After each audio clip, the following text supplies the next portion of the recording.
So I'm going to show you my 5-step process, how I teach my young athletes hang power cleans. These Olympic variations are very important in athletic development. You're going to see them all the way through your athletic career, and you want to have your technique dialed in pretty well so we can increase the weight safely. We're going to start with some tips here in the beginning. So generally, we want that bar, when you pull that bar with an upright torso, we want that bar path staying quite vertical, so we don't want the bar away from your body when you're pulling. And we want you to be catching in an athletic stance or a quarter squat. That's called a power position.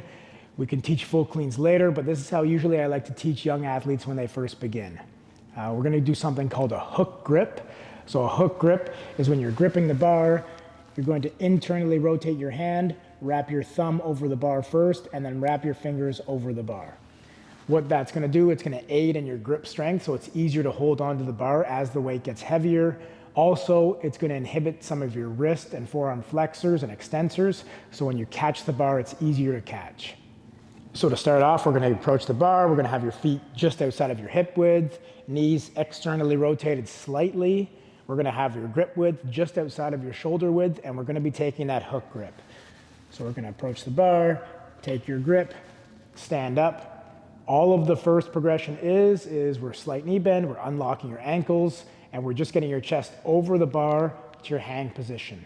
Everybody's a little bit different, but the hang position should be about 2 to 3 inches above your knee. We're just getting over the bar and back up.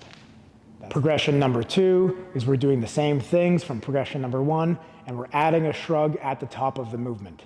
So slight knee bend, unlock your ankles, good chest posture, elbows flared out slightly, chest over the bar, and then we're shrugging.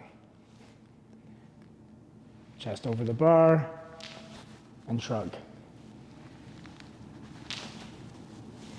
The third progression now, we're adding a heel raise to this, so we're going to be up onto your toes, getting triple extension at your hips, knees, and ankles.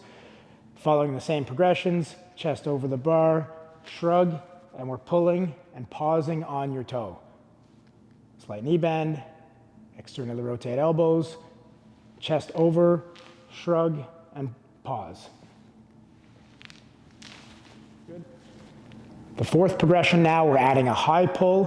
What you want to think with the high pull is that your knuckles stay square to the ground as long as you can, and we're thinking elbows high to the sky. So slight knee bend, chest over, shrug, and we're pulling. What we want is that vertical bar path. So that bar should be staying as close to your body as we can. So the fifth and final progression is catching the bar or turning over and getting back under the bar. So we want to go over all of our previous progressions. So we're slight knee bending, unlocking your ankles, flaring elbows, chest over the bar. As we're pulling that high pull, we're sitting back with an upright torso, pulling. As that bar is coming up now, we're going to drop back under the bar, shoot our elbows through, and catch in a quarter squat.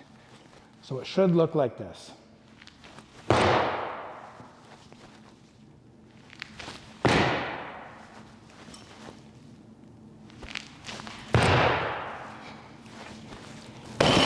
And that's it. That's how I teach the hang power clean in about 5 minutes. Start light, use a lighter bar if you need to, get your technique dialed in. And once your technique's good enough, we start slowly progressing weight. Enjoy them, they're fun, they have big athlete buy-in, and they'll carry over to all of your sports, whether you're a track athlete, a field athlete, or a court athlete.